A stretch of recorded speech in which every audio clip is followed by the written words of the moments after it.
आइए आज 2016 सेट 4 देखते हैं। इसके पहले हम सारी वीडियो 2011 से अपलोड कर चुके हैं।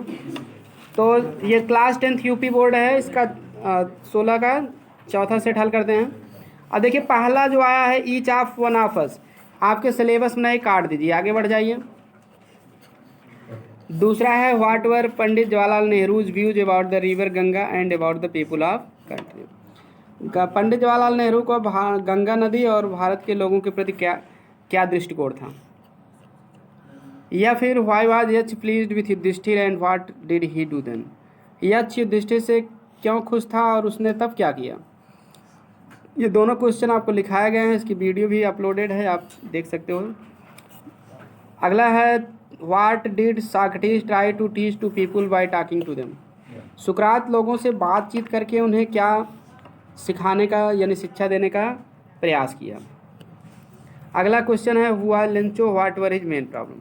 लेंचो कौन था, उसकी मुख्य समस्या क्या थी।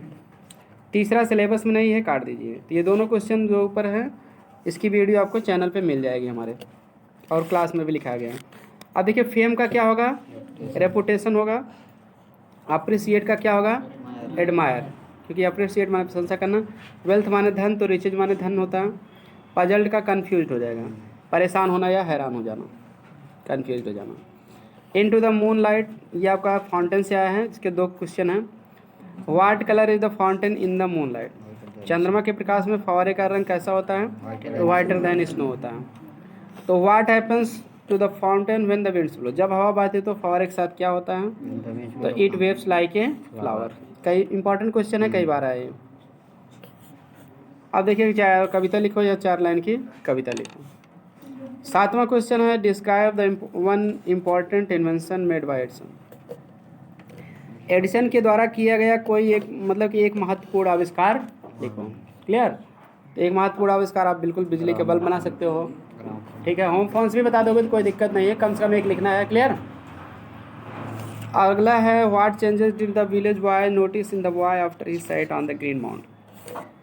तो गांव के लड़कों ने जब लड़का हरे टीले पर बैठ गया था तो उसमें क्या परिवर्तन देखे थे। तो ये सब क्वेश्चन आपको लिखाए गए हैं। वो गंभीर हो गया था, सीरियस हो गया था। क्लियर। मैनर्स, टोन और मैनर्स उसके चेंज हो गए थे। क्लियर।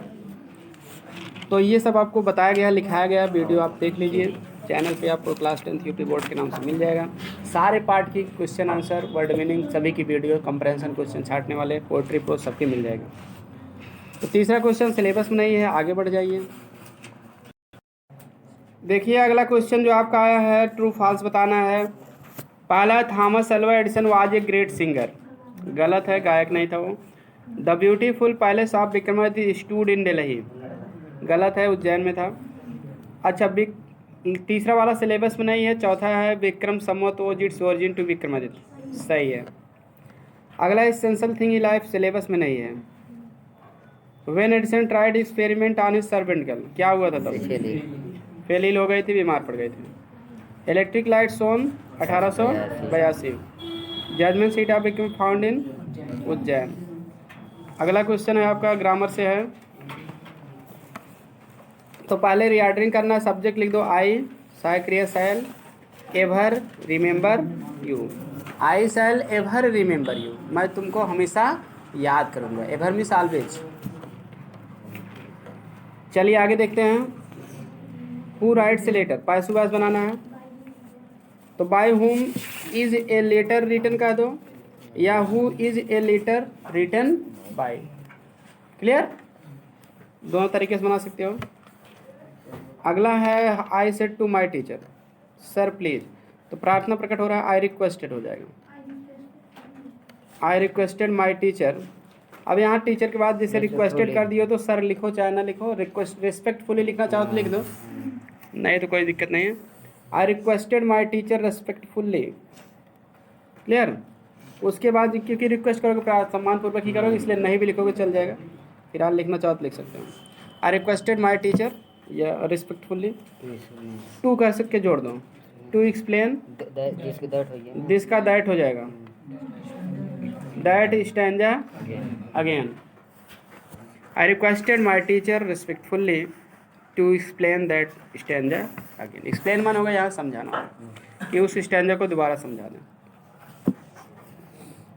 अब देखिए द वर्क इज बीइंग क्या भरा जाएगा, क्योंकि वाक्य पैसिव में है, इसके साथ बीइंग लगा है तो डन ही भरा जाएगा, DONE। बाय भी लगा है आगे, तो सी इज गुड एट मैथमेटिक्स कर दो। क्लियर, किसी चीज़ में दक्ष होना एट होगा। ठीक है, अगर एट ऑप्शन में नहीं रहेगा तो इन भी सही है। क्लियर सर जी, एट इन रहेगा, एट भर दो, कोई दिक्कत नहीं। ठीक है, वो सेंस जो है हमेशा सब्जेक्ट को लेकर एट ही रहता है। क्लियर,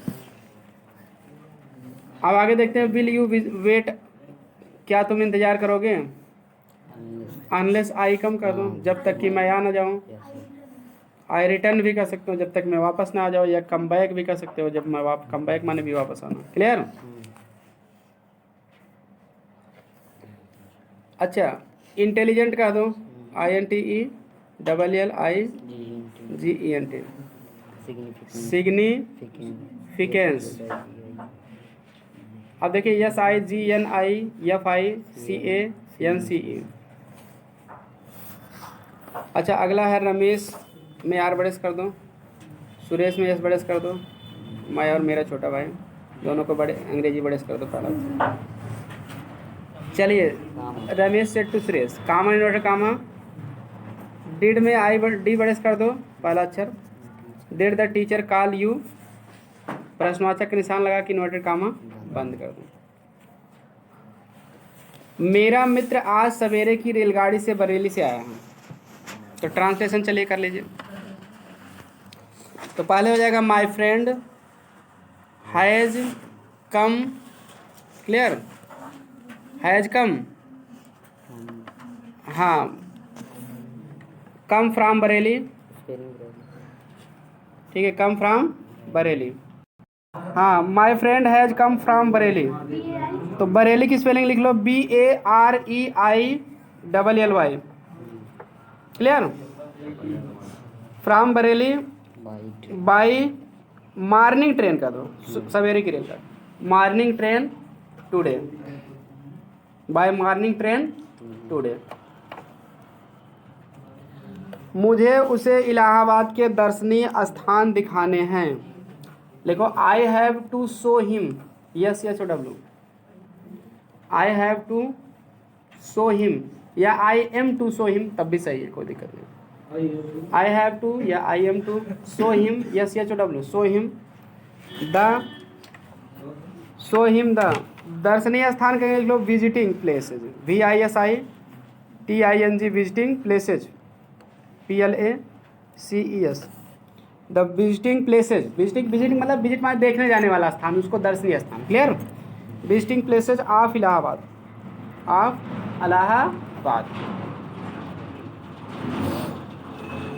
आगे आज वह थका हुआ है, तो he is tired today, he is tired या ही हैज टायर्ड दोनों कह सकते हैं।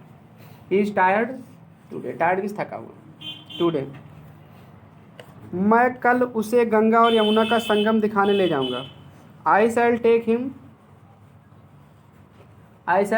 टेक मतलब किसी को लेकर जाना, टू शो, TO2 शो, दिखाने इन्फिनिटिव है, टू शो, हाँ, द कॉन्फ्लुएंस, संगम के भी बताते हैं, कॉन्फ्लुएंस भी होता है, संगम भी लिख सकते हो,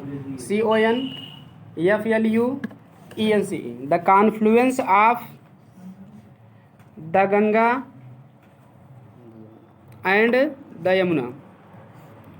clear, I shall take him लिख ही ले ना, टेक हिम तो उसे अंग्रेजी हो गया, take him to show the confluence of the Ganga and the Yamuna. हाँ, अब देखिए अगला है आपका एप्लीकेशन लिखने के लिए आप प्रिंसिपल को उनसे कहना है regular arrangement for evening games, शाम को जो है खेल की नियमित रूप से व्यवस्था करने के लिए, तो पीछे भी बताया गया, किताब में भी आपको बताया गया। तो चलिए आगे चलते हैं। देखिए अगला क्वेश्चन आपका है, write letter to your father requesting him to purchase some books and school dress for you.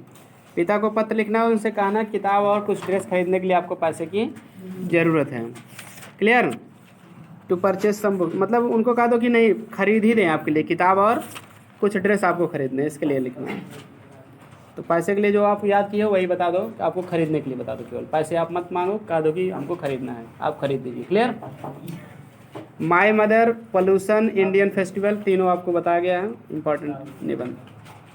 अब देखिए अनसीन पैसेज जो इंपॉर्टेंट है ये भी आपको हम बताए थे पीछे, लेकिन फिर भी हम डायरेक्टली इसका आंसर बता दे रहे हैं।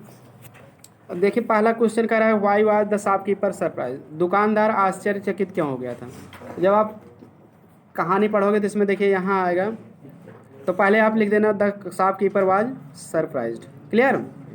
अब बिकॉज कर देना। अब यहाँ देखिए यहाँ चौथी लाइन में ही परचेज्ड, क्लियर।